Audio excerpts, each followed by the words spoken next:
Yes, good evening. खुश रहो, स्वस्थ रहो। सभी को एक एक मोल आशीर्वाद। सभी मोल नेयर बनो। अब तो आवाज आ रही है। अब बताइए, क्या था होमवर्क, क्या था?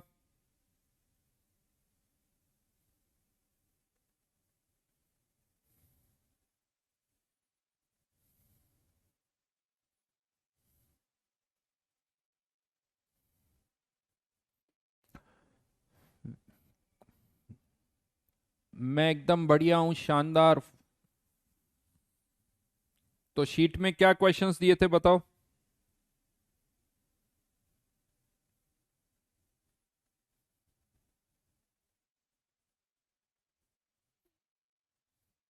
19 से 25 और 19 से 27। लिख लेता हूं यार एक बार में, यहां पर है ना।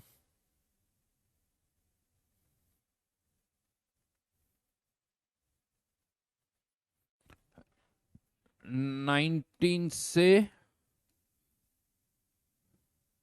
25 है ना, और 19 से 27। चलिए देखते हैं क्या हाल है।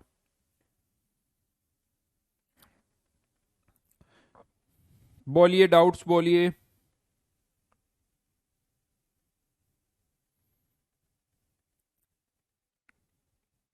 O1 में डाउट बोलिए। अच्छा, 15 से था क्या? एक सेकंड, एक सेकंड। 16 से 25 है, चलो 16 से 25 कर देते हैं, ठीक है अब ठीक।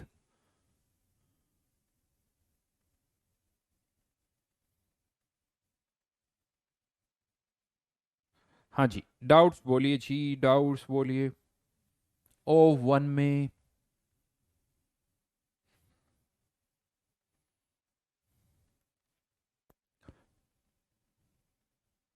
क्वेश्चन नंबर 21 और 28। देखो, क्वेश्चन नंबर 20, क्वेश्चन नंबर 21 दोनों एक ही जैसे हैं। बता देता हूँ, 20th बता देता हूँ, तो 21 भी हो जाएगा। देखो, अगर किसी कंपाउंड में सल्फर अगर है तो सल्फर का है तो एक एटम होगा या दो एटम होंगे या तीन एटम होंगे, ऐसे ही होंगे। अब अगर एक सल्फर तो कम से कम होगा ही होगा, तो उसका सल्फर का मास कितना होगा? 32। अगर एक सल्फर है, दो है तो इंटू टू, तीन है तो इंटू थ्री। तो अगर एन एटम्स है सल्फर के, तो इतना मास उस कंपाउंड में किसके कारण होगा? सल्फर के कारण होगा। किसके कारण होगा? सल्फर के कारण होगा। अब मान लो उस कंपाउंड का मोलर मास कितना है टोटल? एम। तो इस एम ग्राम में से इतना मास तो किसके कारण होगा? सल्फर के कारण होगा। तो परसेंटेज के लिए क्या करोगे? Into 100, that is percentage sulphur. यही सही निकालते ना हम। अगर मेरे को कहा जाए H2O में हाइड्रोजन का परसेंटेज क्या है, या कोई भी कंपाउंड, लेट से मान लो कुछ और कंपाउंड में लेता हूं, SO2 में ऑक्सीजन का परसेंटेज क्या है? तो ऑक्सीजन के दो एटम है, तो 2 × 16 डिवाइडेड बाय इस पूरे का मोलर मास। ऐसे ही निकालते हैं। तो यहां पर भी ऐसे निकालोगे। अब क्वेश्चन नंबर 20 में ये नहीं दे रखा कि सल्फर कितने हैं। अगर एक सल्फर है तो दो है तो तीन है तो, लेकिन परसेंटेज सल्फर कितना दे रखा है? 8। तो पूछा जा रहा है मिनिमम मोलर मास क्या होगा। मिनिमम मोलर मास कब होगा? जब एन की वैल्यू 1 होगी, तो एम की वैल्यू भी सबसे कम होगी। जैसे जैसे एन बढ़ेगा एम भी बढ़ेगा। तो अगर मिनिमम मोलर मास का क्वेश्चन आता है, मिनिमम मोलर मास, तो एन की वैल्यू क्या ले लेंगे? 1, और फिर इसको सॉल्व कर दो। क्वेश्चन नंबर 21 में 21 एटम्स है कार्बन के, तो बस उसी के अकॉर्डिंग कर लो। तो ये हो गया, 20th भी हो गया, 21 भी हो गया। 24th में डाउट है, चलिए करके देख लेते हैं। Question number 24th। 24th में क्या कहा जा रहा है कि हमारे पास NO2 है उस NO2 को हमने लिक्विड में कन्वर्ट कर दिया, NO2 लिक्विड में कन्वर्ट कर दिया। अब गैस को लिक्विड में कन्वर्ट करोगे तो वॉल्यूम चेंज होगा, लेकिन मास तो चेंज नहीं होगा, मास तो है जितना का जितना ही रहेगा।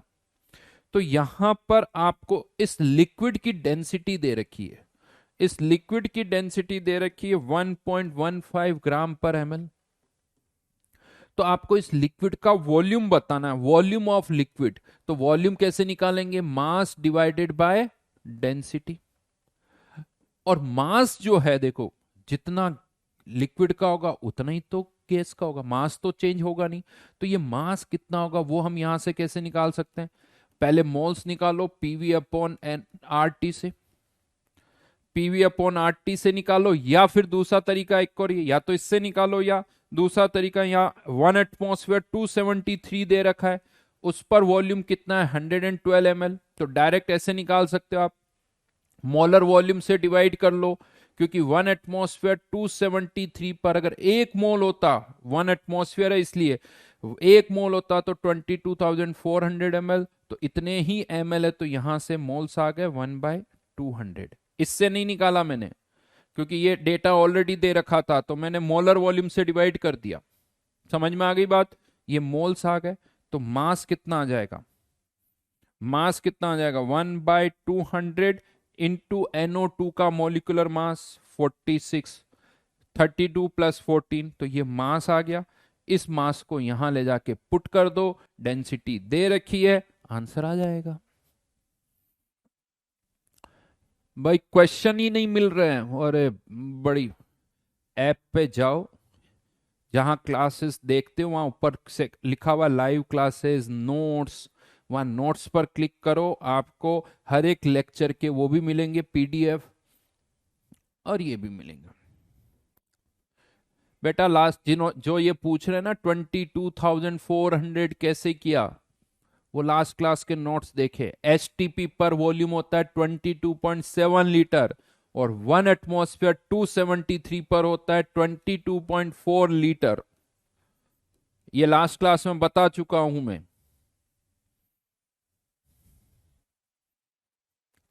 एक मोल का वॉल्यूम इतना, तो इतने ml में मोल्स कितने होंगे।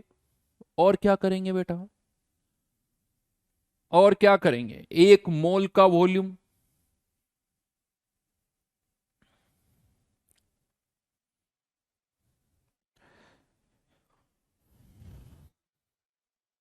चल आगे बढ़ते हैं। अब बेटा किसी को तो एक्सरसाइज ही नहीं मिल रही, तो क्या करेंगे, है ना।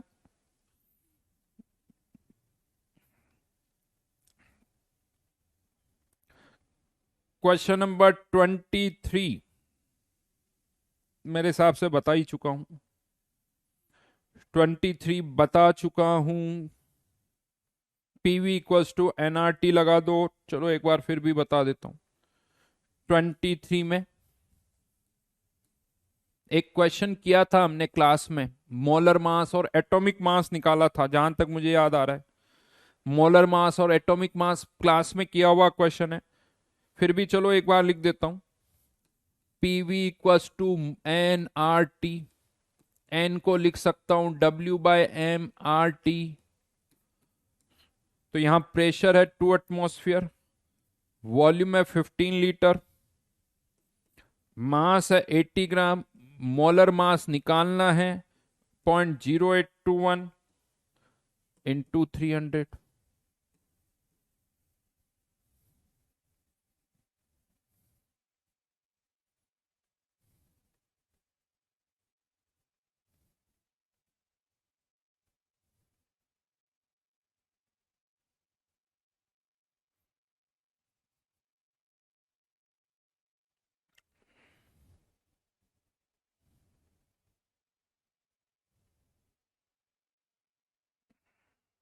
19 बहुत आसान है, 19 बहुत आसान है बेटा। तो जो भी बार बार कह रहा है कि मैं 19 पूछ रहा हूं आप जवाब नहीं दे रहे हो, बेटा नहीं दे रहा हूं, क्योंकि उस तरह के क्वेश्चन पहले भी बहुत बता चुका हूं।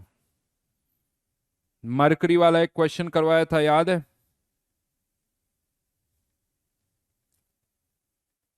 13th क्वेश्चन S1 का, तो सेम क्वेश्चन करवा चुके हैं, उससे कोई मतलब नहीं है फिर वापस बताने से। पहले वाला बताया, अब वापस ये भी बताओ। चलिए और आगे बोलिए। 23 हो गया। 22 नहीं बता रहा, 22 नहीं बता रहा हूं, करिए खुद, देख लेता हूं।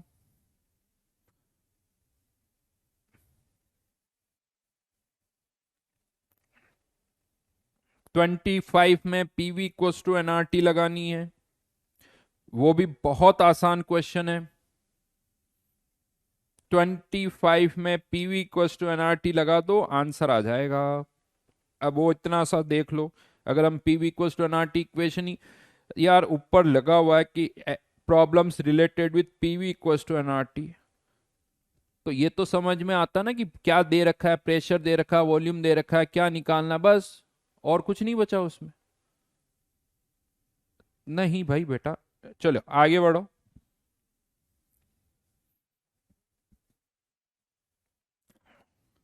क्वेश्चन नंबर 27 या 28, ये भी दोनों ही एक ही जैसे हैं। क्वेश्चन नंबर 27 में क्या कहा जा रहा है कि एक ऑक्सीजन है और कोई और गैस है। गैस कौन सी है नहीं पता, लेकिन दोनों का वॉल्यूम सेम है, दोनों का प्रेशर सेम है, दोनों का टेम्परेचर भी सेम है, दोनों का वॉल्यूम भी 1 1 लीटर, प्रेशर भी सेम है, टेम्परेचर भी सेम है। अगर प्रेशर वॉल्यूम टेम्परेचर सेम है तो दोनों के मोल्स भी सेम ही होंगे सब, दोनों के मोल्स बराबर होंगे। यानी ऑक्सीजन के मोल्स किसके बराबर होंगे, इस गैस के मोल्स के बराबर होंगे। अब मोल्स बराबर है तो मोल्स कैसे निकालते हैं, mass divided by volume.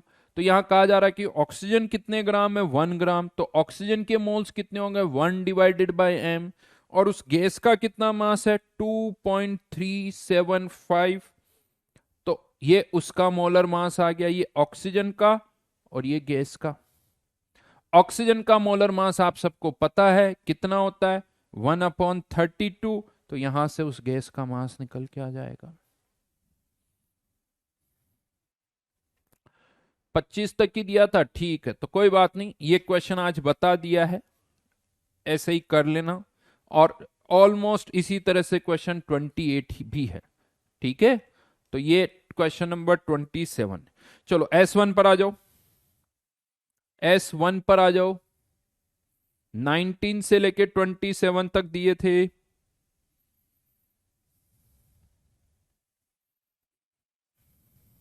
S1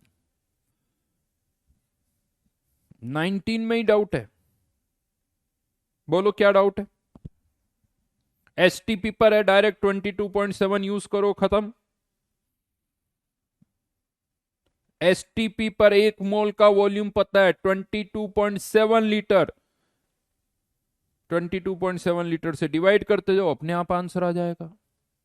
तो 19 से आगे बढ़ते हैं, बैलेंसिंग हो ही चुकी होगी, 20th की बैलेंसिंग करनी है, हो जाएगा। चलो अच्छी बात है, 20th तो किसी ने नहीं पूछा, बहुत बढ़िया जी, बहुत बढ़िया।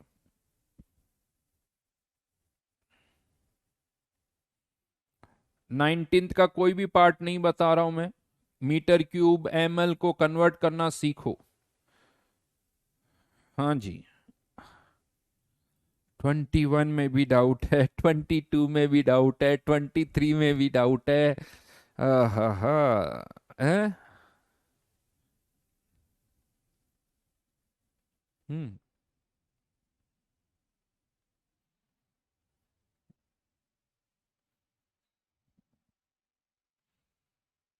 क्या डाउट है भाई, 20 कौन सा बताऊं, 22 बता देता हूं।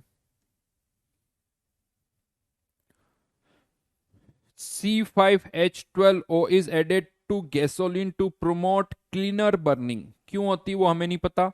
How many moles of oxygen gas O2 are required to burn 1 mole of this compound completely to form carbon dioxide and water। केवल रिएक्शन को बैलेंस करना पता है, जो 22 पूछ रहे हैं उनको केवल रिएक्शन को बैलेंस करना है। क्या बन रहा है product, CO2 plus H2।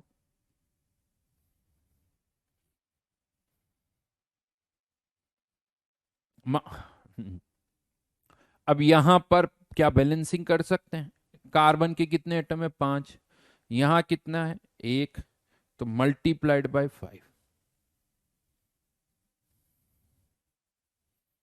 Multiplied by 5, carbon balance हो गई। हाइड्रोजन यहाँ 12 है, यहाँ 2, तो ये 6।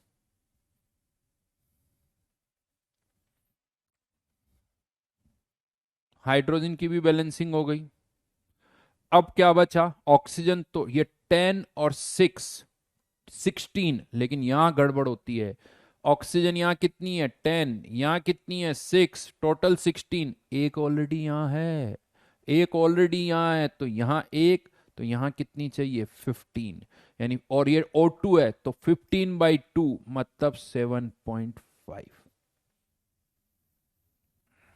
समझ में आ गया? 1, ये 2 टाइम्स 15, और इधर भी 10 प्लस 6। तो इसके, ये तो बैलेंसिंग के लिए लिखा मैंने, ऑक्सीजन को काउंट कर रहा हूं। अब सीधी सी बात है, इसका 1 मोल है, तो इसके कितने मोल चाहिए? 7.5 मोल। हाँ,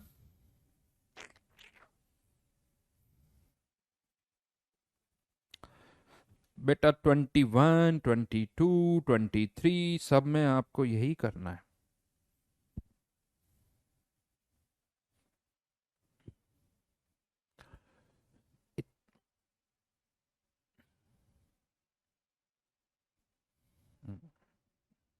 अभी भी कोई कह रहा है 23 और बता दो। देखो इन सब में क्या करना है, मोल्स निकालने हैं, और मोल्स किसी एक के पता चल जाएंगे तो बाकियों के मोल्स अपने आप आ जाएंगे। किसी एक के मोल्स पता चल जाएंगे तो बाकियों के अपने आप आ जाएंगे।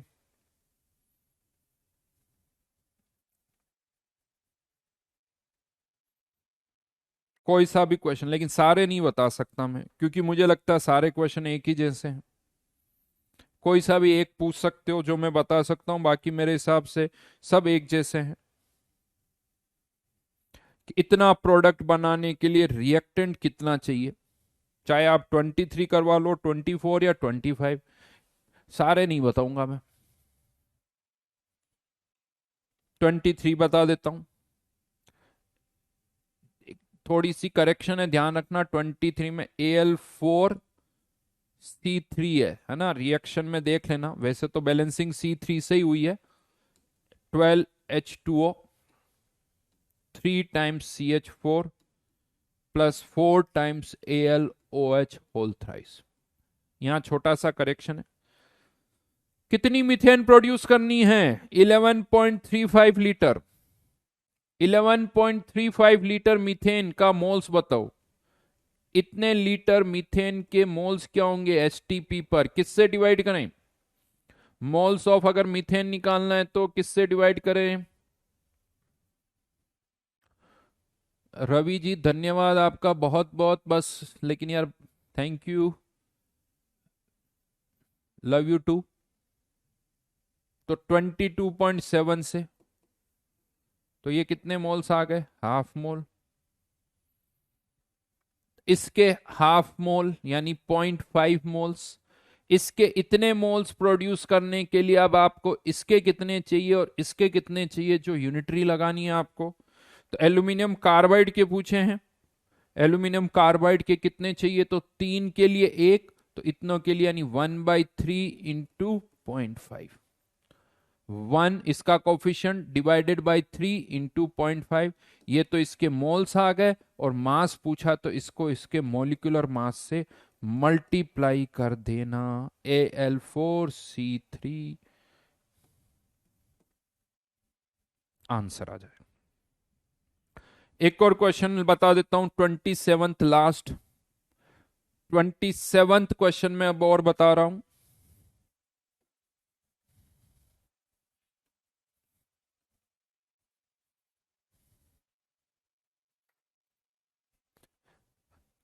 परसेंटेज लॉस पूछा है।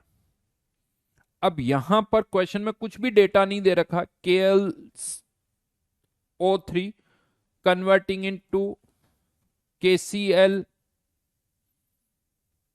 Solid plus O2।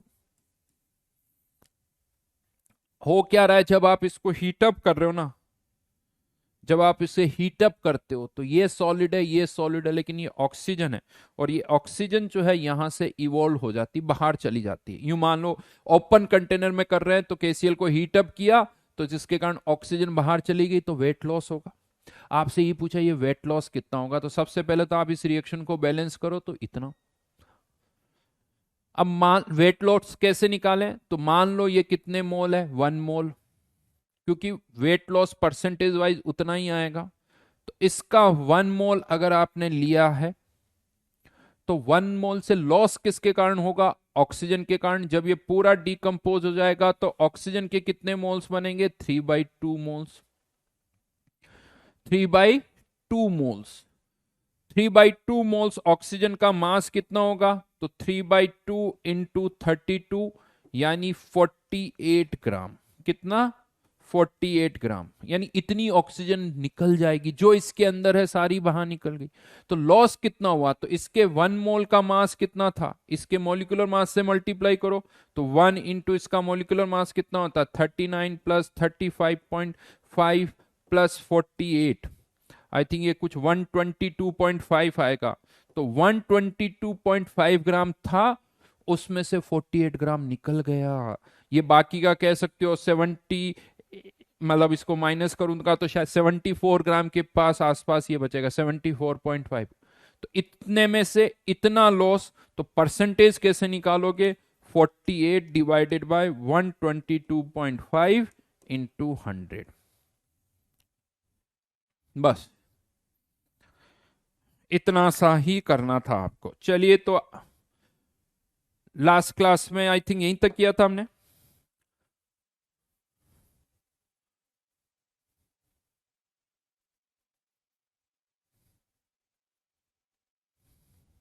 बस बेटा आप बता दिया।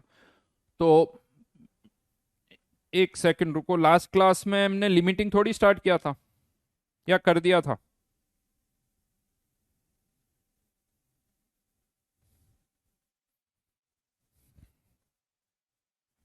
लिमिटिंग तो नहीं किया था।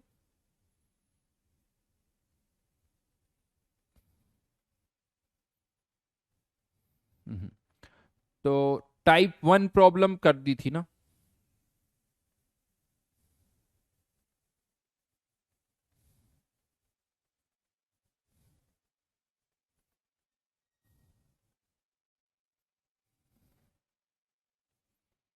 टाइप 1 हमने डिस्कस कर लिया था।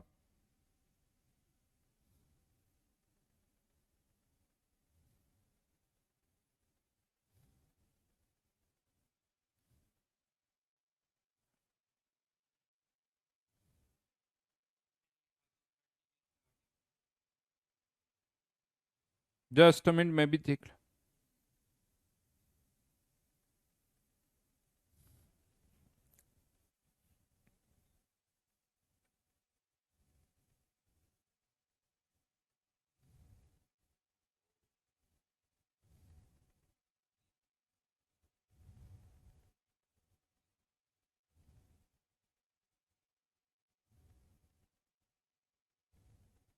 चल बस बस बस, मैं देख लेता हूँ लास्ट कहाँ किया था, उसके आगे स्टार्ट करूँ।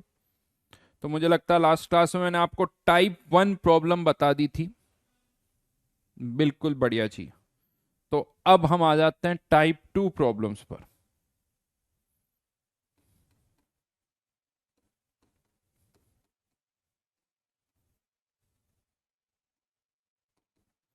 Reactions involving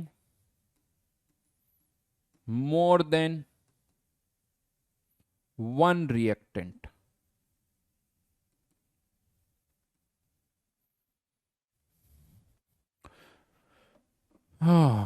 more than one, एक से ज्यादा रिएक्टेंट है तो क्या करेंगे। अब इसमें दो केसेस बनते हैं, इसमें भी दो केसेस बनते हैं। केस 1, टाइप 2 में case 1, if amount of only one reactant is given, amount of only one reactant is given, एक ही रिएक्टेंट की अमाउंट दे रखी है। मान लो जैसे क्वेश्चन है N2+3H2 कन्वर्टिंग इनटू अमोनिया, और मैं आपसे कहता हूं कि यार इसके 5 मोल्स हैं, बताओ अमोनिया के कितने मोल्स बनेंगे। अमोनिया के कितने मोल्स बनेंगे। अब क्वेश्चन आता कि सर नाइट्रोजन के तो मोल्स दे रखे हैं, हाइड्रोजन के तो दे ही नहीं रखे। तो पहला क्वेश्चन आता है कि क्या बगैर हाइड्रोजन के अमोनिया बन जाएगी क्या। तो ऑब्वियसली ऐसा तो नहीं होगा, बिना हाइड्रोजन के तो अमोनिया नहीं बनेगी। यानी अमोनिया बनानी है तो नाइट्रोजन भी होना चाहिए और हाइड्रोजन भी होनी चाहिए, तभी अमोनिया बनेगी। बट इस क्वेश्चन में हाइड्रोजन की अमाउंट तो दे ही नहीं रखी है। तो फिर क्या करें, क्वेश्चन तो पूछा है कि अमोनिया के मोल्स बताओ कि अमोनिया कितनी बनेगी। तो अगर इस तरह से क्वेश्चन पूछा जाता है तो यहां पर हम ये मानते हैं कि हाइड्रोजन जितनी हमें चाहिए उतनी प्रेजेंट है, हाइड्रोजन जितनी चाहिए उतनी कंटेनर में है।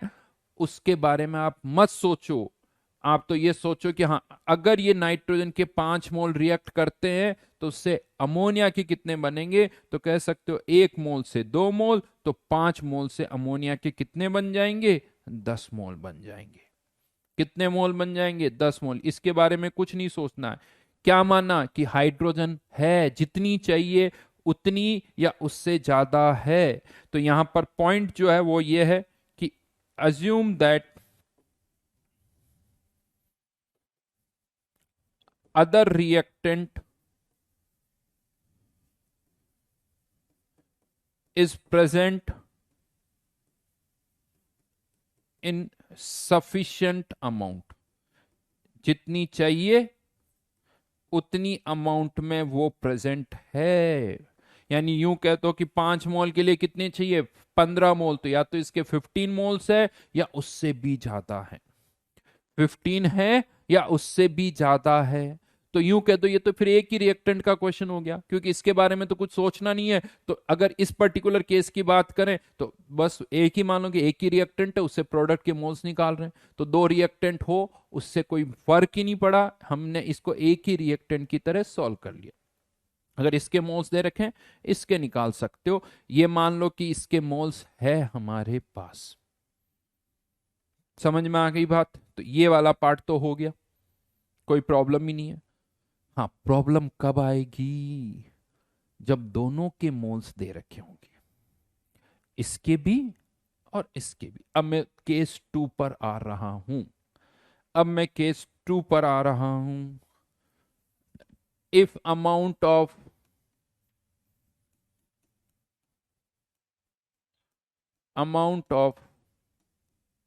both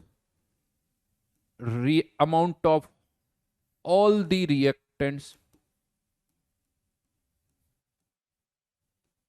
are given,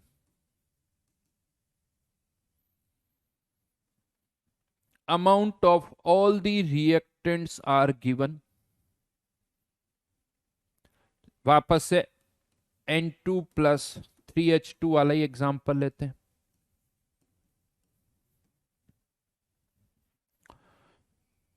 N2+3H2 वाला एग्जांपल लेते हैं।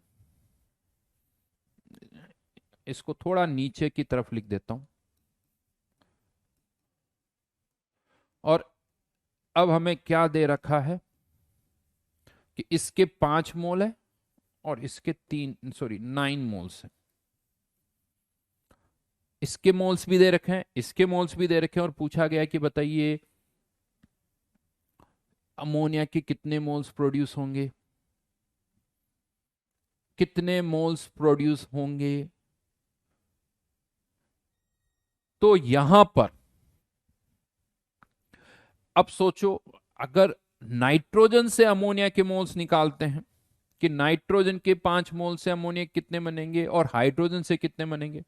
तो अगर मैं केवल हाइड्रोजन से चेक करता हूं तो हाइड्रोजन से अगर हम देखें 3 मोल से 2 मोल, तो 9 मोल से 2/3, इससे चेक कर रहा हूं 2/3 इंटू 9, यानी कितने हो गए 6 मोल्स। कितने हो गए 6 मोल्स।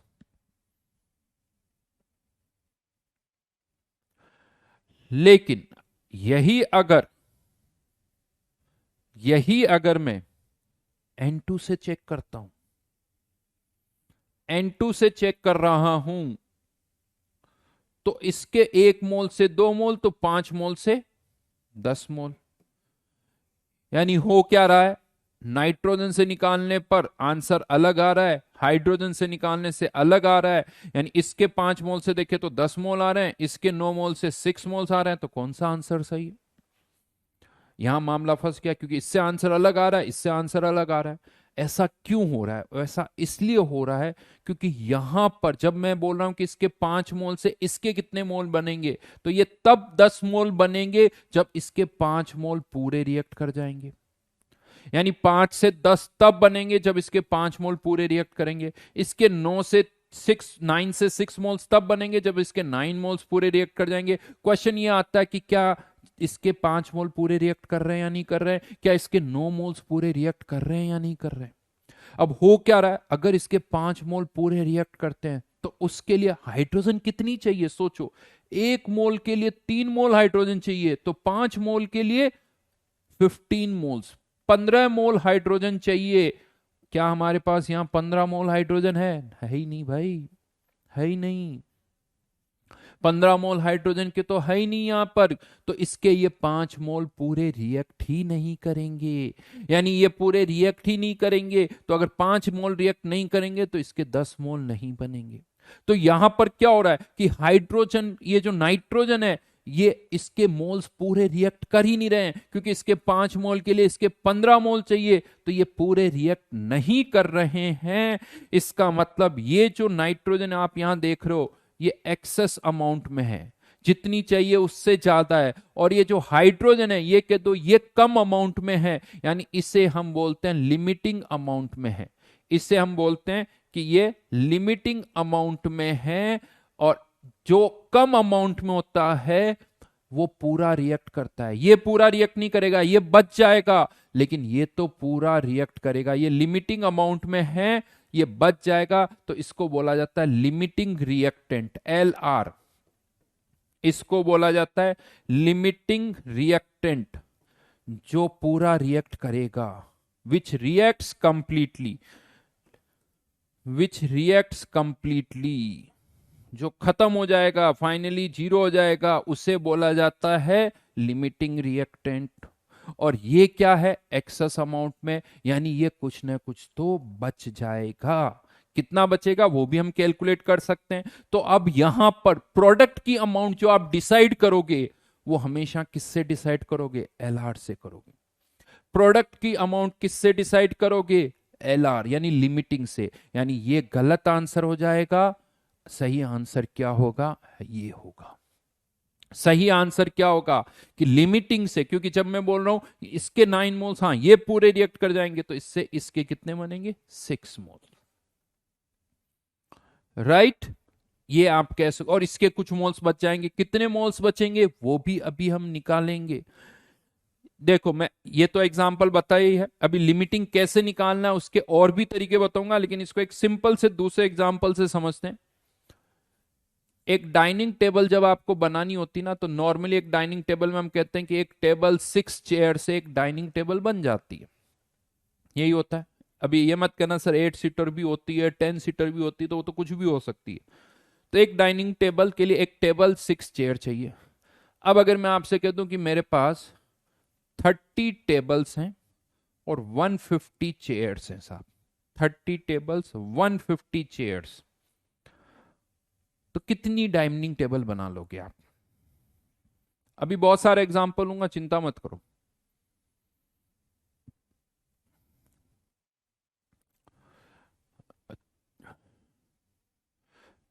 30 टेबल्स, 150 चेयर्स, तो बताओ इससे कितनी डाइनिंग टेबल आप बना सकते हो? थोड़ा सा सोच समझ के जवाब देना भाई। कोई 45 लिख रहा है, वेरी गुड है। कोई 35, कोई 50। बेटा कहां से मैथ्स पढ़ी है, कहां से मैथ्स पढ़ी है या नहीं पढ़ी? सोचो थोड़ा सा।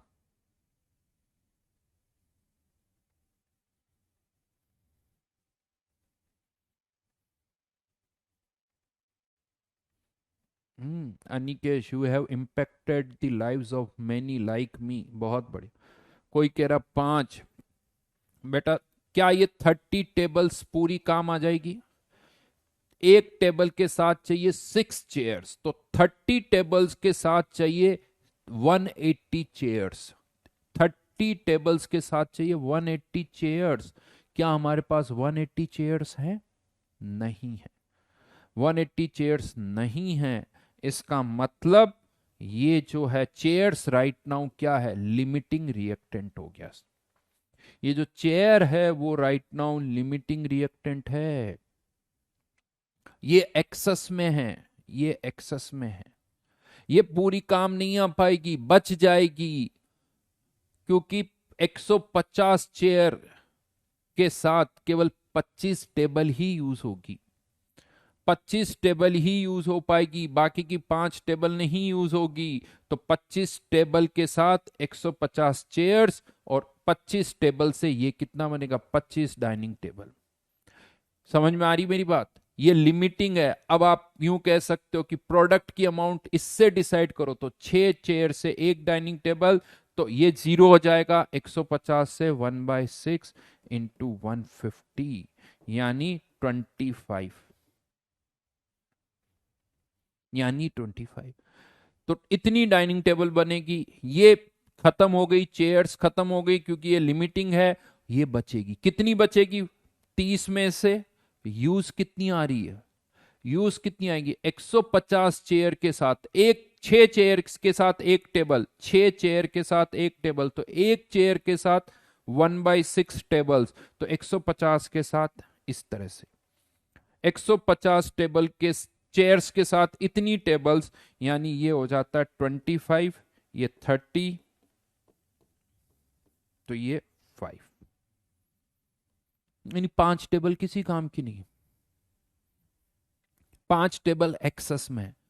जैसा यहां किया वैसा ही मैं वहां कर रहा हूं। यहां नंबर है 30, 150, वहां मोल लगा दो, 30 मोल 150 मोल लगा दो, बस इतना सा फर्क आ रहा है।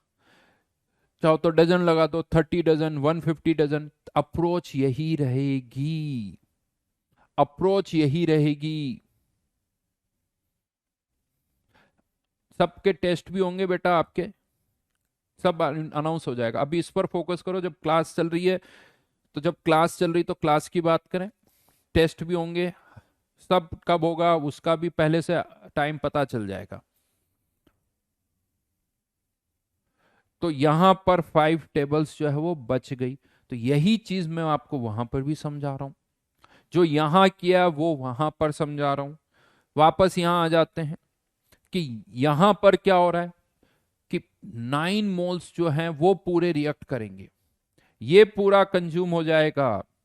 तो मैं नेक्स्ट इसी को वापस लिख रहा हूं, N2 + 3H2 converting into ammonia.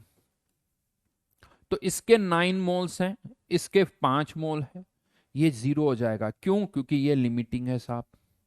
तो 9 मोल से इसके कितने बनेंगे? तो 2/3 इंटू 9, यानी आंसर आ गया 6 मोल्स। ये क्या हो गया? 0। अब इसके कितने बचेंगे? तो 5 मोल थे, जैसे वहां 30 टेबल्स थी, 30 माइनस रिएक्टेड, रिएक्टेड लिख देता हूं यहां पर। रिएक्टेड कितने हैं? 5 माइनस इसके 9 मोल्स के साथ इसके कितने रिएक्ट करेंगे? 1/3। 3 मोल के साथ एक, तो एक के साथ 1/3, तो 9 के साथ 1/3 इंटू 9, यानी 5 माइनस 3, यानी इसके 2 मोल बच जाएंगे। 2 मोल बच जाएंगे। बेटा वही बता रहा हूं, सुनते रहो। जैसा बता रहा हूं वही सुनो, उसके अलावा और कुछ नहीं है। इसके अलावा कुछ छुपाया नहीं तुमसे, जितना था सब बता दिया। तो जो जो बच्चे जिनको लग रहा है तो वो सब सुने, 1 बार 2 बार 3 बार, जब खत्म हो जाए तो फिर रिकॉर्डेड सुनना। सब कुछ बताया जा रहा है, तो और कुछ छुपाया नहीं जाऊंगा आगे। ऐसा नहीं कि यार ये बताऊंगा ये छुपाऊंगा, देखो यार ये नहीं बताऊंगा इन बच्चों को, हाँ, ताकि इनको समझ में नहीं आए। बेटा ये समझा रहा हूं मैं, इसी से समझो इस चीज को। तो ये एक तरीका हुआ। लेकिन कभी कभी क्या होता है, 2 3 4 रिएक्टेंट जब होते हैं ना, तो इस तरह से थोड़ा लिमिटिंग फाइंड आउट करना मुश्किल हो जाता है। तो लिमिटिंग फाइंड आउट करने का एक तरीका और बता रहा हूं, कैसे लिमिटिंग फाइंड आउट कर सकते हैं। तो एक टर्म यहां पर डिफाइन की जा रही है, स्टोइक्योमेट्रिक अमाउंट। स्टोइक्योमेट्रिक अमाउंट, स्टोइक्योमेट्रिक अमाउंट क्या होता है? Number of moles of substance, उस सब्सटेंस के कितने मोल्स हैं,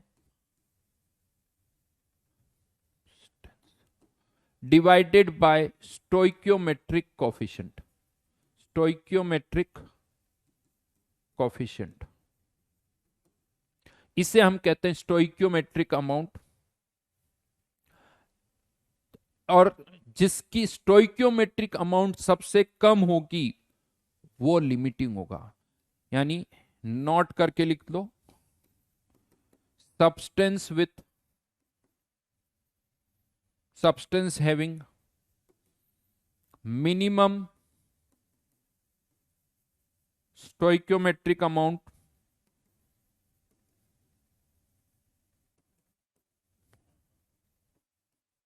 will be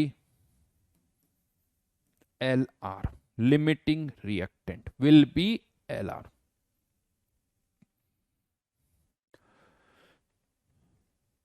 कोई कह रहा सर आप बहुत मस्त टीचर हो। मस्त, चलो अच्छी बात है। अब कैसे निकालना है वापस, ये तो टर्म लिख ली, इसको यूज करते हुए कैसे करेंगे वो बता रहा हूं। स्टोइक्योमेट्रिक अमाउंट से कैसे करेंगे वो बता रहा हूं, 2 3 एग्जांपल लूंगा। N2 + 3H2 converting into twice NH3। जो क्वेश्चन अभी मैंने करवाया था उसमें इसके 5 मोल थे, इसके 9 मोल्स थे। अच्छा, अब क्या करो, कौन LR है ये कैसे चेक करें? तो इसके ऊपर की तरफ लिखना, नीचे मत लिखना। नंबर ऑफ मोल्स इसके कितने 5, डिवाइडेड बाय इसका स्टोइक्योमेट्रिक कोएफिशिएंट कितना 1। तो ये इसकी स्टोइक्योमेट्रिक अमाउंट हो गई।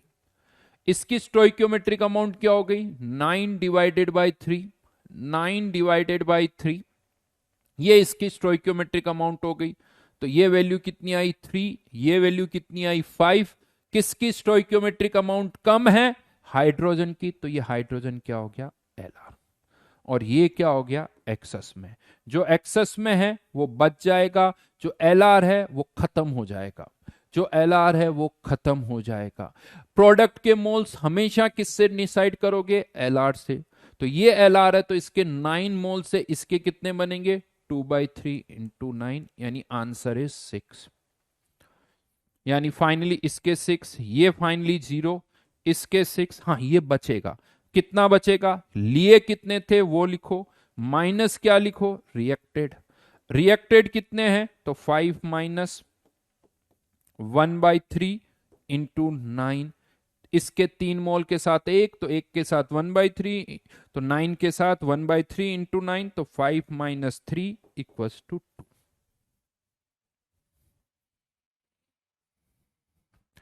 सर आपकी क्लास में मेरी नेटवर्क भी सही हो गई, बड़ा, अरे अपने कॉन्टेक्ट्स हैं समझो। हाँ, अंबानी से बात की थी भाई, मेरी क्लास के टाइम पर नेटवर्क ठीक रखो।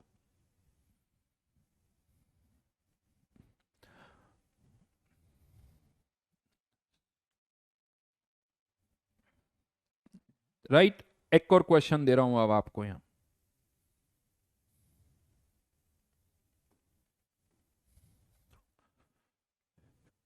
2A + 3B। ध्यान रखना, स्टोइक्योमेट्रिक अमाउंट हमेशा ऊपर की तरफ लिखोगे, नीचे की तरफ लिखोगे तो कुछ ना कुछ कैलकुलेशन गड़बड़ कर दोगे बाद में। क्वेश्चन है ये, ध्यान रखना। इसके 3 मोल लिए, इसके 4 मोल लिए, आपको फाइनली बताना है, फाइनली ABC तीनों के मोल्स बताने हैं। फाइनली इसके कितने मोल्स होंगे, इसके कितने मोल्स होंगे और इसके कितने मोल्स होंगे। तनु बहुत कर चुके हैं, इसके इतने मोल से इसके कितने रिएक्ट करेंगे, तो वो सब यूनिटरी से आया है। तो 1/3 कैसे आया वो सोचो, यूनिटरी से आया है। 3 क्लास से, 2 क्लास से यही कर रहे हैं हम, यूनिटरी लगा रहे हैं। ये भाई साहब ने LR का फुल फॉर्म पूछ लिया, पूरा लिख दिया LR LR, अब वापस पूछ लो LR, है ना।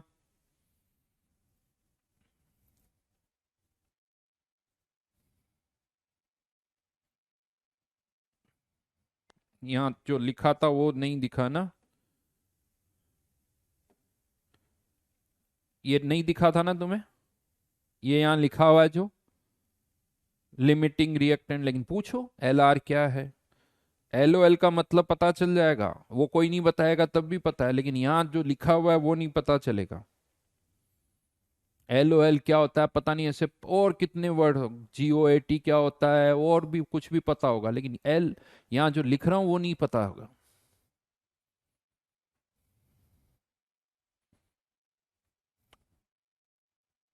तीनों के मोल्स निकाल दो, इसके मोल्स कॉमा, इसके मोल्स कॉमा और सी। जीरो है तो जीरो लिख दो, अगर किसी के जीरो मोल्स है तो जीरो लिख दो, इस तरह से।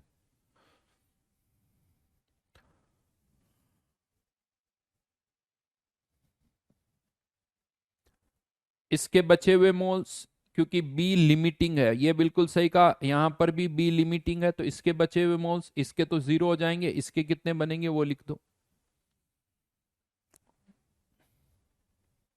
एक साथ तीनों लिखो, एक साथ तीनों लिखने आपको।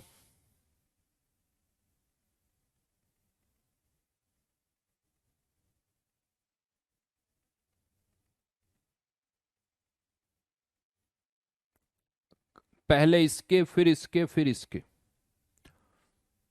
1.5 ए गलत है वो, ए के 1.5 मोल्स नहीं बचेंगे, तो जिनका 1.5 आंसर आ रहा है वो सब गलत। हाँ, अब किसी का सही से, अभिनव का आंसर सही लगा है, द्रव्य का आंसर सही लिख रहा है, रुद्रा का भी सही है, और ध्रुव का भी कुछ सही लग रहा है, रजनीश का सही है, आर्या का गलत है, 3/2 किसी का आंसर नहीं होगा, राहुल का सही है, शक्ति गलत है भाई, सुशांत तो सही है, आराध्य सही है,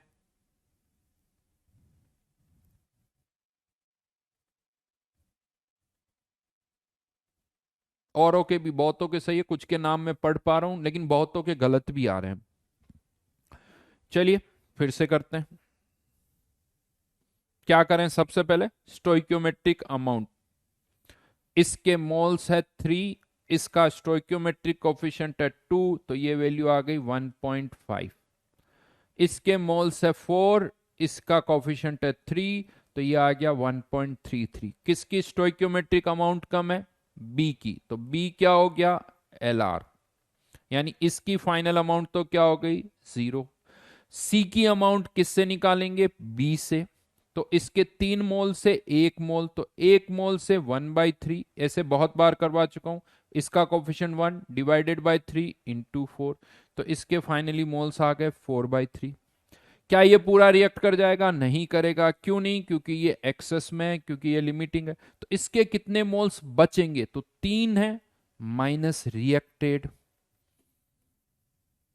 एक एक चीज को मैं 4 4 बार बता रहा हूं, तो ये वापस से एक्सप्लेन करने वाला कोई ऑप्शन ही नहीं है, ऑलरेडी बहुत बार समझा चुका हूं।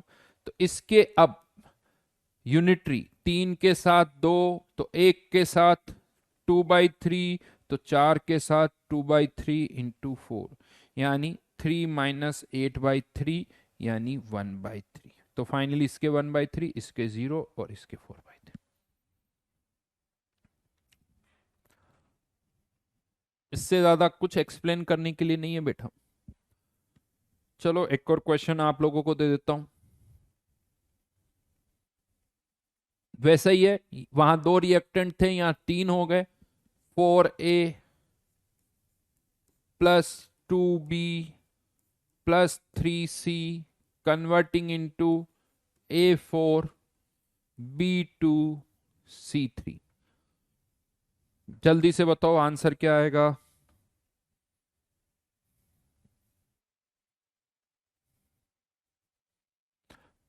परवेज का कहना सर मेरा सही है, आपने नाम नहीं लिया, ठीक है भाई जरूर।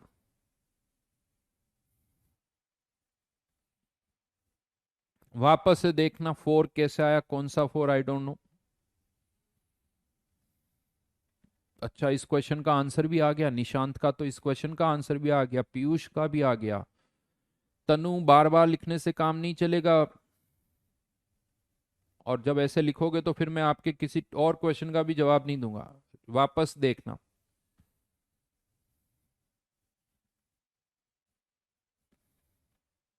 फिर लिख रहे हो आप।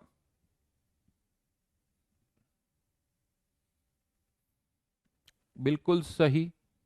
निशांत का सही आंसर है। सृजन का भी सही आंसर है।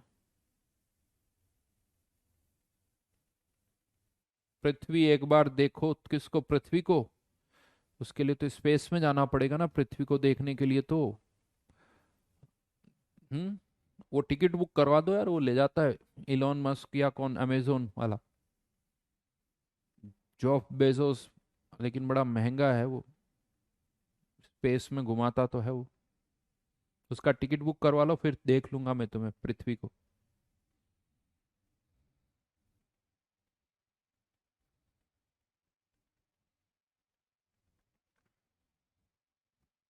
आंसर लिखो इसका। यस, इसका आंसर है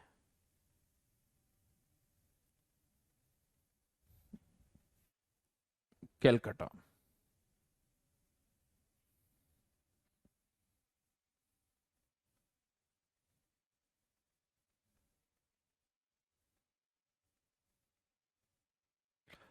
वर्चुअल रियलिटी से भी देख सकते हैं। मैं तो फिर वर्चुअल रियलिटी से क्या देखना हो, तो आंखें बंद करके भी देख ही लेंगे हम तो।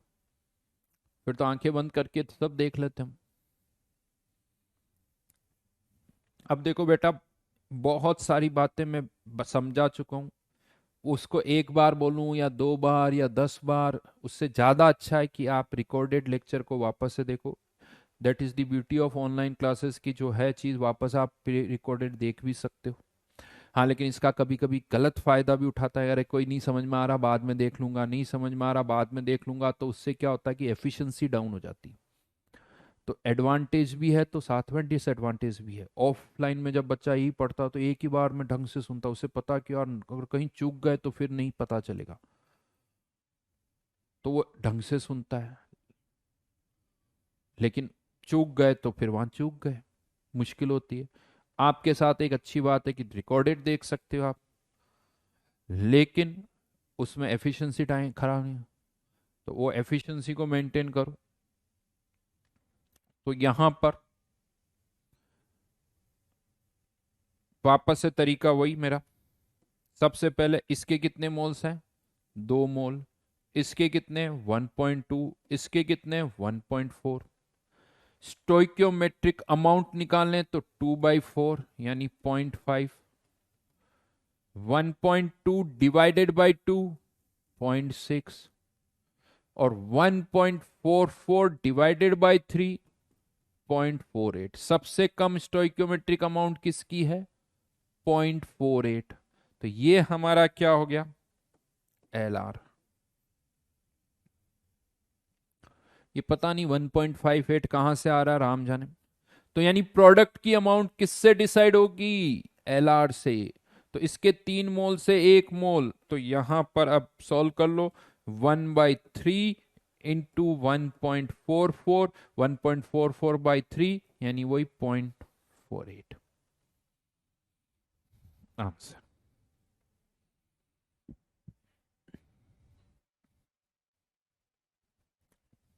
हाँ, इसके बचे हुए मोल्स, ये तो फाइनली जीरो हो जाएगा, ये तो जीरो।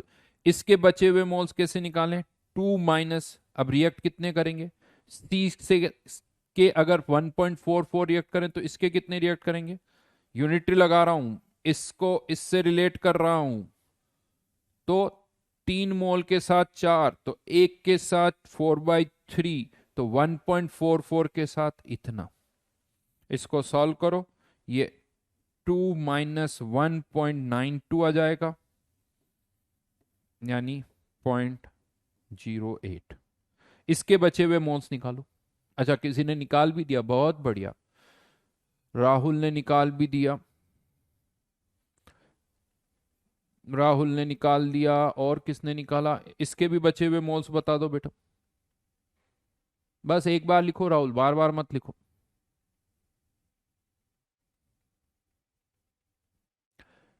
युवराज फर्स्ट लेक्चर सुनो, क्या बोला था बुक्स के लिए, वहां से सुनो, तब सब समझ में आ जाएगा। अर्णब का भी आ गया, आदित्य का भी आ गया, उत्कर्ष का भी आ गया,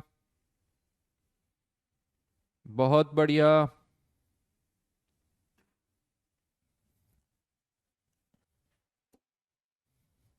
1.2 -2/3 इंटू 1.44, इसको सॉल्व कर लेना, ये आ जाएगा 0.24।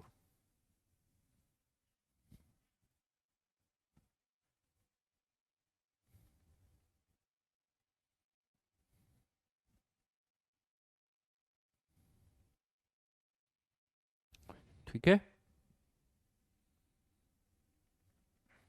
देन ये देखो लिमिटिंग के क्वेश्चन है जो मैंने आपको यहां पर बताया।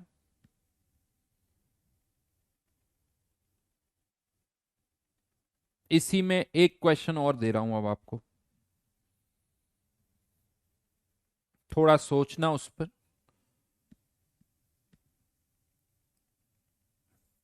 20 मोल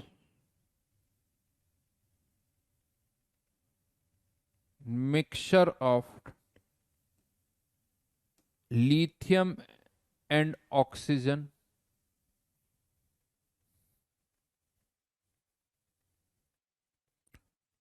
are allowed to produce Li2O. Find maximum moles of Li2O produced.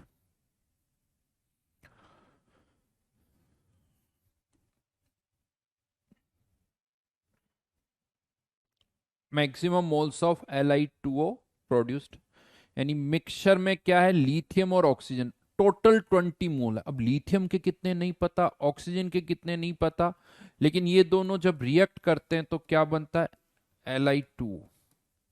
आप इसको बैलेंस कर सकते हो रिएक्शन को, यहां पर 2, यहां पर 4, ये बैलेंस हो गई।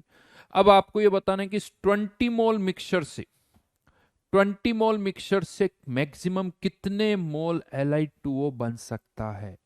अब डाउट यहां पर यह है कि लिथियम के कितने, ऑक्सीजन के कितने नहीं पता। आप ये मान सकते हो कि 20 मोल में से लिथियम के 5 है तो इसके 15, लिथियम के 10 है तो इसके भी 10, लिथियम का 1 मोल है तो इसके 19 मोल्स। अब क्या माने, किस केस में मैक्सिमम मोल्स प्रोड्यूस होंगे, क्या सिचुएशन कंसीडर की जाए तब लिथियम ऑक्साइड के मैक्सिमम मोल्स प्रोड्यूस होंगे। यानी आपको ये सोचना कि 20 मोल्स में लिथियम के कितने माने और ऑक्सीजन के कितने माने, ताकि मैक्सिमम मोल्स प्रोड्यूस हो। आप में से कोई एक, यानी कोई एक ऐसे ही मान सकता है इसके 5, इसके 15, इसके 10, इसके भी 10, इसके 12, इसके 8, इसके 4, इसके 16, वो आपको सोचना है। तो मैक्सिमम मोल्स, बहुतों का सही सही आंसर आ चुका है, बढ़िया जी बढ़िया। नंदिनी का आंसर आ चुका है, आदित्य का आंसर भी आ चुका है, रजनीश का भी आंसर आ चुका है, निहाल का भी आंसर आ चुका है, बहुत बढ़िया। ये देख के बड़ा मन खुश हो जाता है, बिल्कुल सही बात है, बहुत अच्छी बात।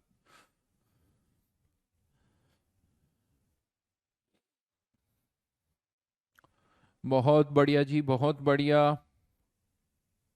तो चलिए समझा देता हूं, बिल्कुल सही। बहुतों ने लिखा कि आंसर 8 मोल्स, तो फाइनल आंसर 8 ही होगा। यहां पर Li2O के 8 मोल्स प्रोड्यूस होंगे। कैसे आया वो बताता हूं। तो देखिए, अब यहां पर मान लो आप लिथियम के कुछ मोल्स लेते हो और ऑक्सीजन के कुछ मोल्स लेते हो, इनमें से मान लो कोई एक एक्सेस में ले लिया आपने, किसी एक को आपने एक्सेस में ले लिया, तो जो एक्सेस मोल्स है वो तो किसी काम के नहीं है, वो तो बचे हुए हैं।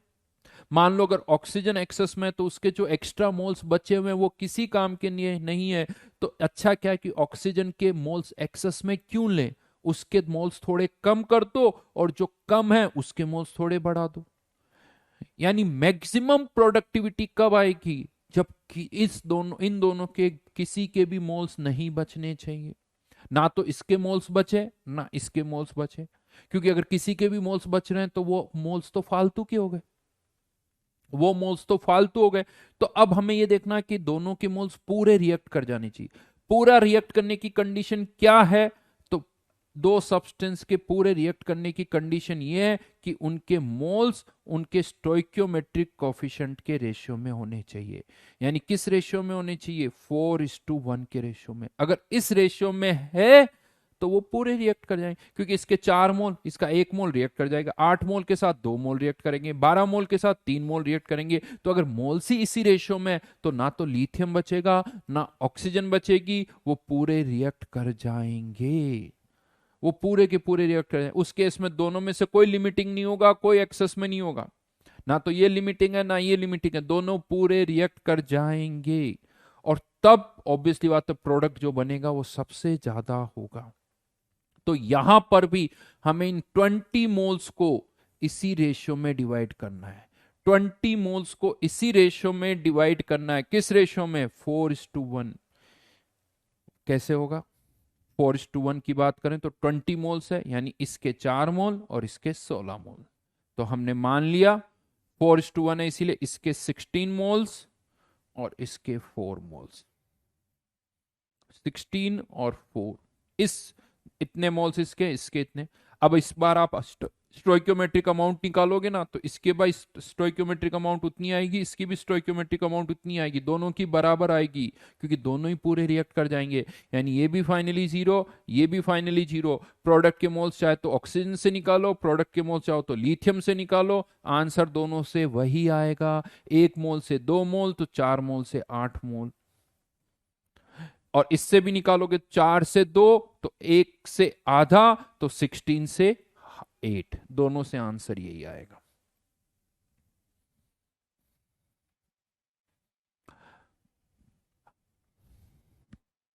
राइट।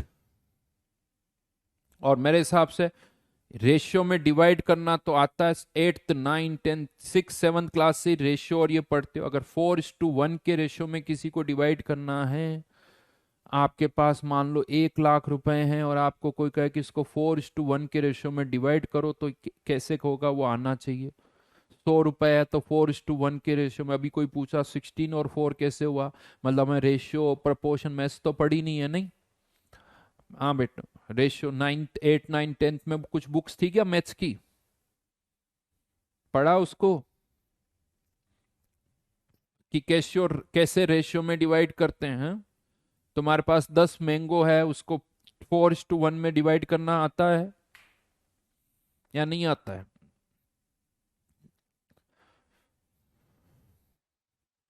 हाँ बेटा, अब उसका मैं कुछ नहीं कर सकता, अगर वो इतना डिटेल में बताने के बाद इससे ज्यादा डिटेल में नहीं बता सकता, बड़ा डायरेक्टली आपसे बोल रहा हूं कि वो सीखो। जेई की तैयारी की बात हम कर रहे हैं, 6th 7th की क्लास की तैयारी की बात नहीं कर रहे हैं। ज्यादा से ज्यादा ये कह सकता हूँ 4:1, यानी अगर इसके एक्स मोल है तो इसके कितने होने चाहिए? 4x मोल। अगर नहीं इसके x तो इसके 4x, तो टोटल कितने हो जाने चाहिए? 4x+x। और ये 4x+x कितना हो जाना चाहिए? 20। तो x की वैल्यू कितनी आ गई? 4। यानी इसके 4, इसके 4 तो इसके 16, एक के x दूसरे के 16x। तो कभी भी इस तरह का क्वेश्चन आए जब मैक्सिमम मोल्स की बात हो रही हो और टोटल मोल्स दे रखे, तो उनको उनके स्टोइक्योमेट्रिक कोफिशिएंट के रेशियो में ले लीजिए, तब प्रोडक्टिविटी जो होगी वो मैक्सिमम होगी। प्रोडक्टिविटी जो है मिनिमम क्या है? एक को जीरो, एक को पूरा ले लो, पूरे की पूरी लिथियम ले लो, ऑक्सीजन लो ही मत, तो फिर कुछ भी Li2O नहीं बनेगा, जीरो मिनिमम आंसर, है ना? ठीक है, तो ये था टाइप 2 प्रॉब्लम्स। अब मैं आ रहा हूं यहां पर टाइप 3 प्रॉब्लम्स पर।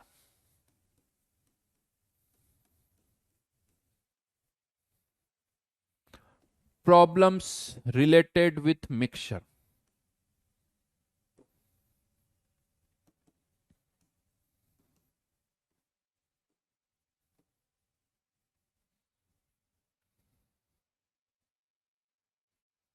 Problems related with mixture.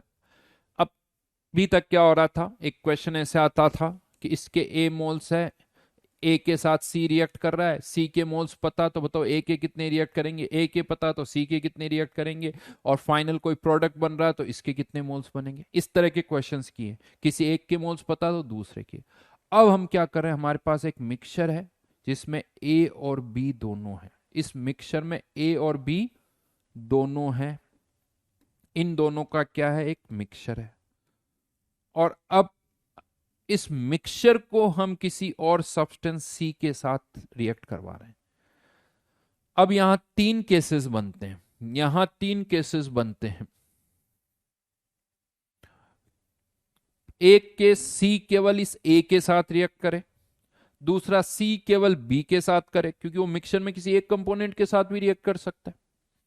सी ए के साथ भी रिएक्ट कर सकता है, सी केवल बी के साथ भी रिएक्ट कर सकता है, और सी जो है वो दोनों के साथ रिएक्ट कर सकता है। युवराज अब तुम्हारे किसी क्वेश्चन का आंसर नहीं दूंगा मैं। तो तीन केसेस यहां पर बन रहे हैं, ए के साथ रिएक्ट करे, बी के साथ रिएक्ट करे, या दोनों के साथ रिएक्ट कर सकता है। वो हमें क्वेश्चन टू क्वेश्चन देखना पड़ेगा। बट अगर ये सी दोनों के साथ रिएक्ट कर रहा है, दोनों के साथ रिएक्ट कर रहा है, तो आपको इसको सी की ए के साथ रिएक्शन लिखनी होगी जो भी प्रोडक्ट बन रहा है, और सी की बी के साथ, मान लो ये प्रोडक्ट कुछ और होगा, ये कुछ और होगा, तो ऐसे रिएक्शन लिखनी होगी। क्वेश्चन क्या आएगा वो अभी मैं बताऊंगा। जैसे मान लेते हैं, एक क्वेश्चन की लैंग्वेज लिख रहा हूं, W gram mixture of aluminium and magnesium react with HCl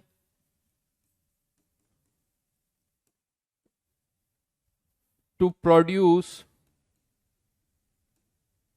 W1 gram hydrogen. Find moles of each in original mixture. Moles of each in original mixture.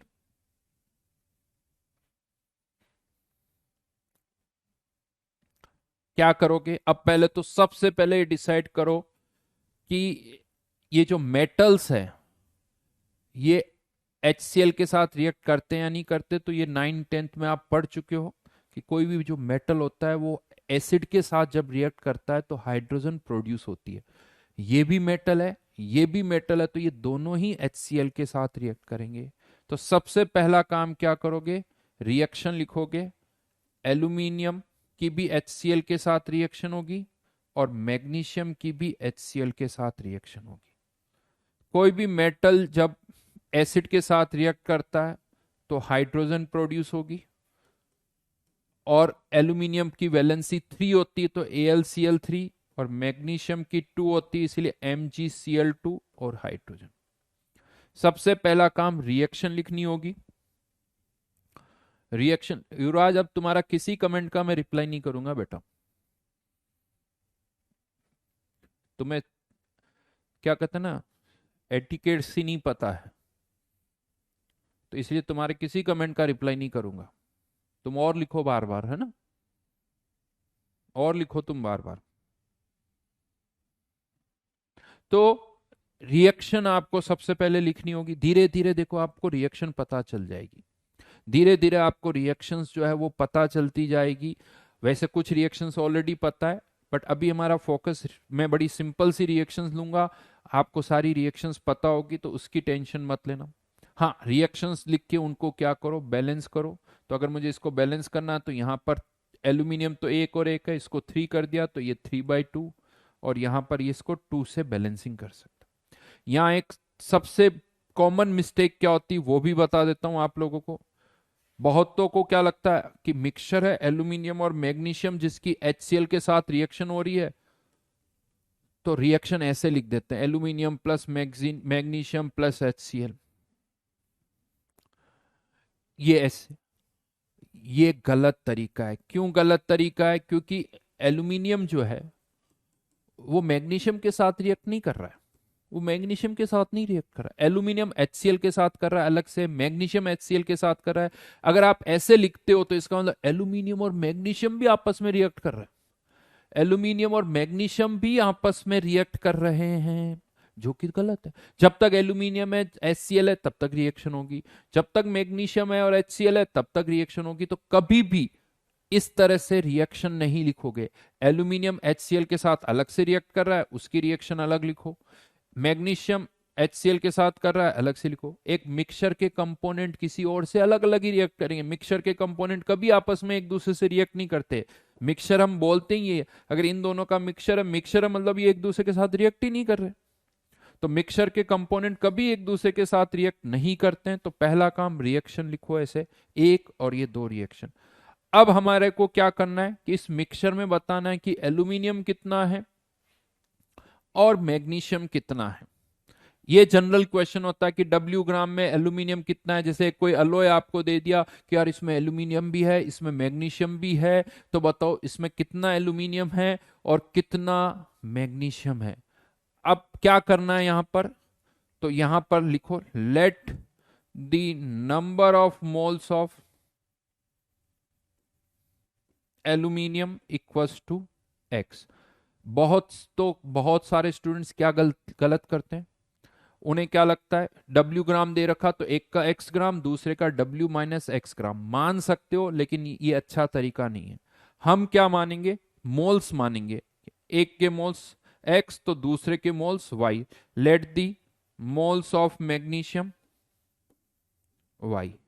हमेशा मोल्स मानोगे, ये आगे तक की मैं बात बता रहा हूं। एक क्वेश्चन सॉल्व नहीं करना है। तो कभी भी इस तरह के क्वेश्चंस आए, कभी भी इस तरह के क्वेश्चंस आए तो फिर यहां पर हमेशा मोल्स मानोगे। एक के X दूसरे के Y। अब क्या करना है, यहां पर आपने इसके कितने मोल्स लिए X मोल्स, इसके कितने मोल्स लिए Y मोल्स। एक के X मोल दूसरे के Y मोल्स। दिख रहे हैं मेरे को, सबके कमेंट दिख रहे हैं, सारे कमेंट दिख रहे हैं सबको। मैं नोट डाउन करूंगा, चिंता मत करो तुम। नाम लिख देता हूं यहां पर, और नाम लिख देता हूं यहां पर, है ना सिद्धार्थ। डन। तो इसके एक्स मोल और इसके वाई मोल। अगर आप, फिर से बोल रहा हूं, ग्राम नहीं मानोगे, ये ज्यादा अच्छा तरीका है, ये ज्यादा कन्वीनियंट है और हर जगह इसको आप यूज कर सकते हो, इसीलिए हम ऐसे ही करेंगे।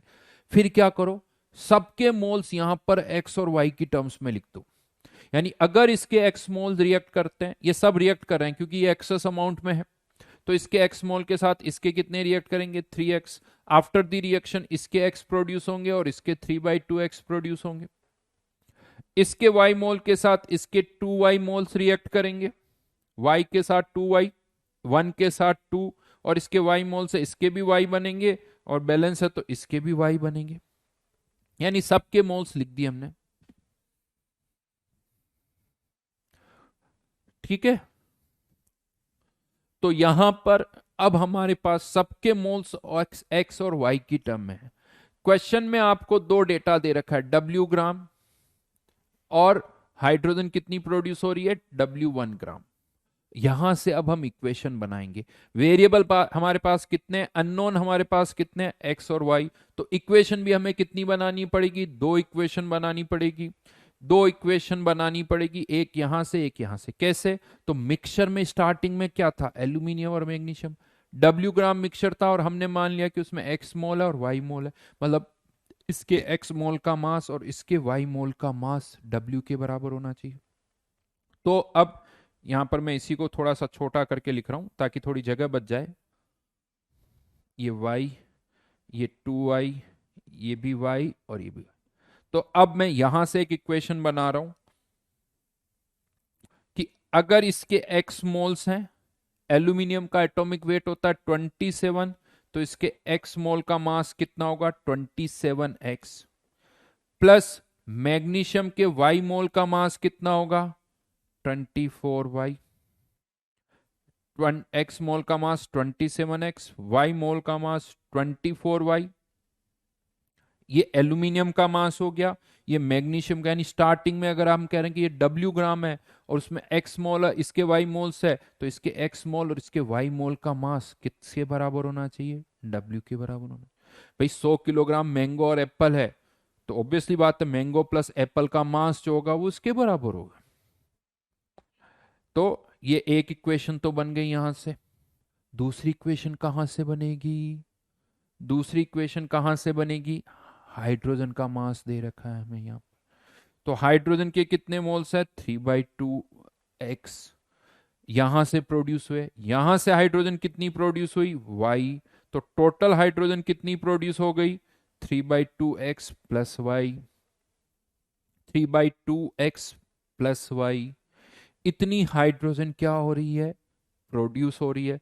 हमें हाइड्रोजन का क्या दे रखा है? मास। तो मोल्स से पहले क्या निकालना पड़ेगा? मास।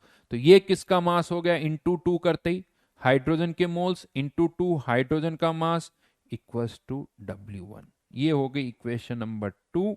अगर मुझे क्वेश्चन में W और W1 की वैल्यू दे रखी है तो यहां से हम x और y की वैल्यू निकाल सकते हैं। x और y, वेरी गुड आयुष। अब मुझे नहीं पता ये आंसर सही है या नहीं, बट हाँ तुमने इक्वेशन सॉल्व करी, बहुत बढ़िया। वो देखना पड़ेगा, आई डू नॉट नो कि वही है या नहीं है, बट ये दो इक्वेशन, दो वेरिएबल, इसके आगे केमिस्ट्री नहीं, वो मैथ्स है जो करनी। बार बार मत लिखो बेटा, बार बार मत लिखो।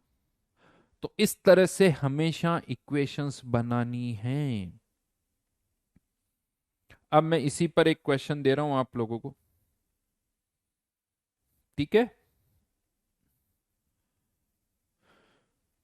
150 ग्राम मिक्सचर ऑफ C2H6 और HCHO रिएक्ट कर रहे हैं किसके साथ? ऑक्सीजन के साथ।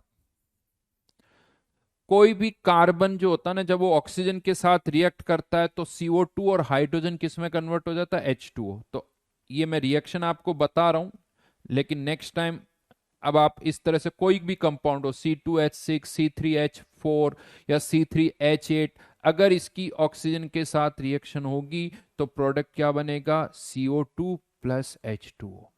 इवन HCHO की भी अगर रिएक्शन हो रही है, HCHO की भी अगर रिएक्शन हो रही है तो प्रोडक्ट क्या बनेगा? CO2 plus H2O। कार्बन हमेशा CO2 में, हाइड्रोजन हमेशा H2O में। बैलेंसिंग मैंने नहीं की है, वो रिएक्शन आपको बैलेंस करनी है।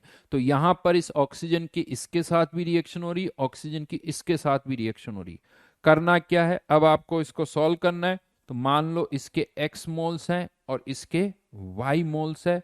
अब इक्वेशन बनाओ और इसको सॉल्व करो। और जब भी ऑक्सीजन के साथ जो रिएक्शन होती है उसे कंबशन बोला जाता है। तो यहां O2 लिखा हुआ है, कभी कभी वर्ड कंबशन, कंबशन मतलब रिएक्शन विथ ऑक्सीजन। चलिए अभी इस क्वेश्चन को जल्दी से सॉल्व करिए, आज का लास्ट क्वेश्चन है।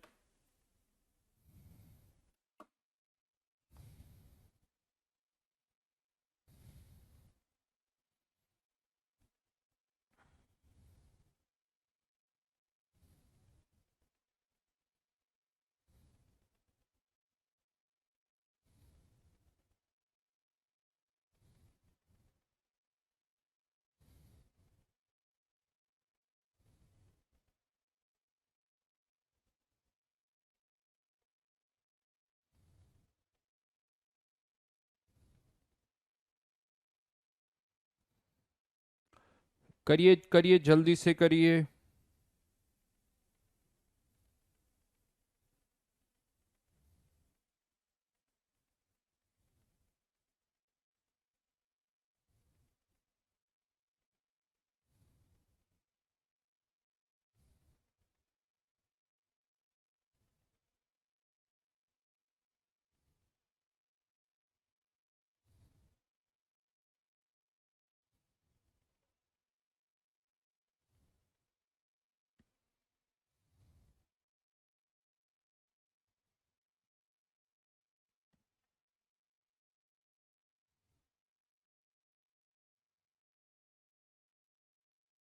आराध्य, बैलेंसिंग चेक करो वापस, ये बैलेंस नहीं है, ध्यान रखना। बैलेंस नहीं है, मैंने बैलेंसिंग नहीं की है।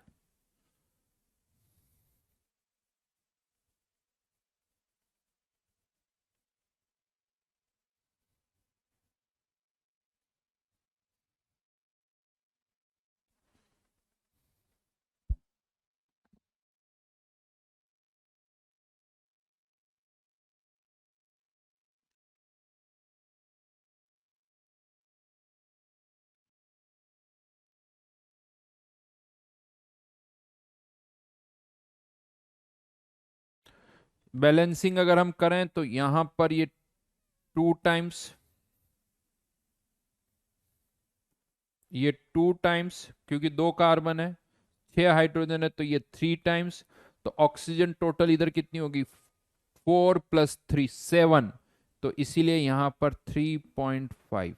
और ये रिएक्शन तो बैलेंस है, ये अपने आप में ही बैलेंस है। ध्यान रखना, एक ऑक्सीजन यहाँ है, तो ये अपने आप में ही बैलेंस्ड है। नहीं, पीयूष का आंसर सही आ गया है, पीयूष बिल्कुल सही। देव नहीं, आंसर गलत है। कोई लिख रहा है 315, अरे 150 ग्राम मिक्सचर में कोई 315 ग्राम कैसे हो सकता है, नहीं। 122.5 भी नहीं होगा। आयुष का भी सही है, आदित्य का भी सही है, साक्षी का भी सही है, और अभिषेक का भी सही है।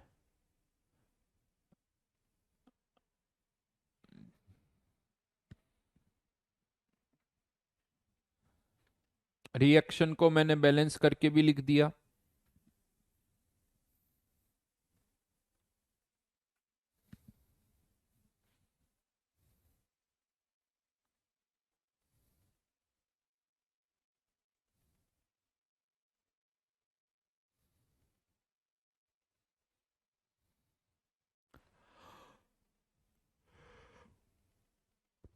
चलिए, बिल्कुल सही आंसर इज 60 ग्राम। 60 ग्राम। क्या कहा था मैंने सबसे पहले, वही सबके मोल्स एक्स और वाई की टर्म में लिख दो। रिएक्शन लिखने के बाद इसके कितने मोल्स रिएक्ट करेंगे, 3.5x। इसके कितने बनेंगे, 2x। इसके कितने बनेंगे, 3x। इसके y के साथ इसके भी y, इसके भी y, और इसके भी y। राइट, अब हमें यहां पर इक्वेशन बनानी है। तो इन दोनों का टोटल मास कितना है, 150। इसका मोलिकुलर मास भी 30 है और इसका मोलिकुलर मास भी 30 है। तो इसके एक्स मोल का मास 30x, इसके वाई मोल का मास भी 30y, और ये C2H6 का मास, ये SCHO का मास, और टोटल मास हमें क्वेश्चन में दे रखा है कितना है, 150। तो ये 150 यानी x + y = 5 कह सकते हो। ये हमारी पहली इक्वेशन हो गई। 30 से सबको डिवाइड कर दिया, 30 से सबको डिवाइड कर लिया। दूसरी इक्वेशन अब किससे बनेगी, ऑक्सीजन का मास दे रखा है। हमारे अकॉर्डिंग ऑक्सीजन कितनी रिएक्ट करेगी, 3.5x। और यहां पर ऑक्सीजन कितनी रिएक्ट कर रही है, y। और क्वेश्चन में दे रखा कि ऑक्सीजन कितनी रिएक्ट कर रही है, 320 ग्राम है। मोल्स में कन्वर्ट करने के लिए 32 से डिवाइड कर दिया, तो ये 3.5x + y = 10। दो इक्वेशन, दो वेरिएबल, सॉल्व कर लो, आंसर आ जाएगा। x की वैल्यू यहां से आ रही है 2, y की वैल्यू आ जाएगी 3, यानी एक के 2 मोल, दूसरे के 3 मोल। सॉल्व कर सकते हो।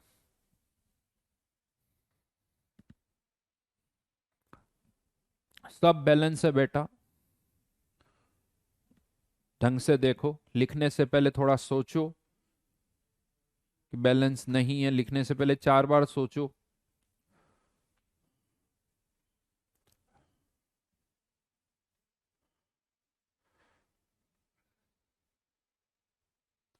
प्रत्युष, मैंने क्या कहा था बेटा, कोई भी कमेंट बार बार लिखोगे तो मैं फिर उनके किसी भी कमेंट का रिप्लाई नहीं दूंगा।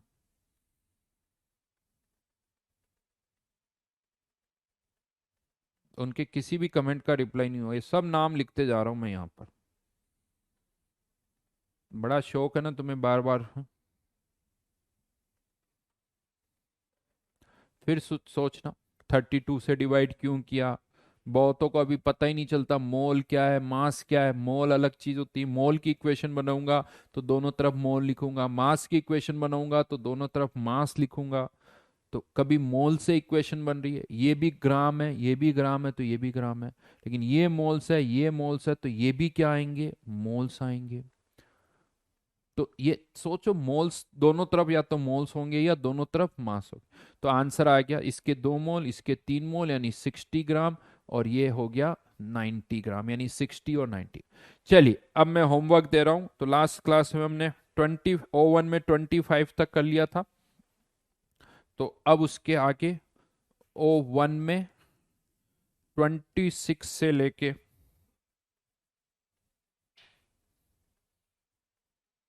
37 तक। S1 में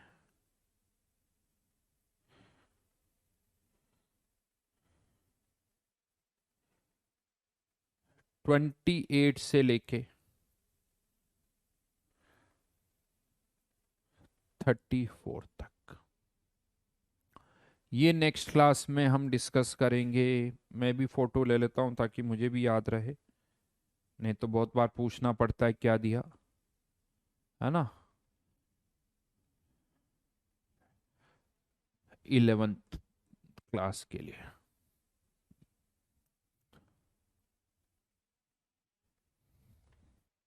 ठीक है, तो चलिए मिलते हैं वापस। होमवर्क करते रहिए। जब तक होमवर्क करते रहोगे सब अच्छी तरह से होता रहेगा। थोड़ी प्रॉब्लम आएगी, लेकिन होमवर्क करते करते वो सारी प्रॉब्लम सॉल्व हो जाएगी। कोई और ऑल्टरनेट नहीं है, सारी प्रॉब्लम का सॉल्यूशन होमवर्क है। कम समझ में आया और होमवर्क करो, जितना होमवर्क करोगे और समझ में आएगा और समझ में आएगा। तो ये होमवर्क ही है जो आपको रैंक दिलाएगा। तो इसीलिए करते रहो, लगे रहो। मिलते हैं वापस नेक्स्ट क्लास में। Thank you.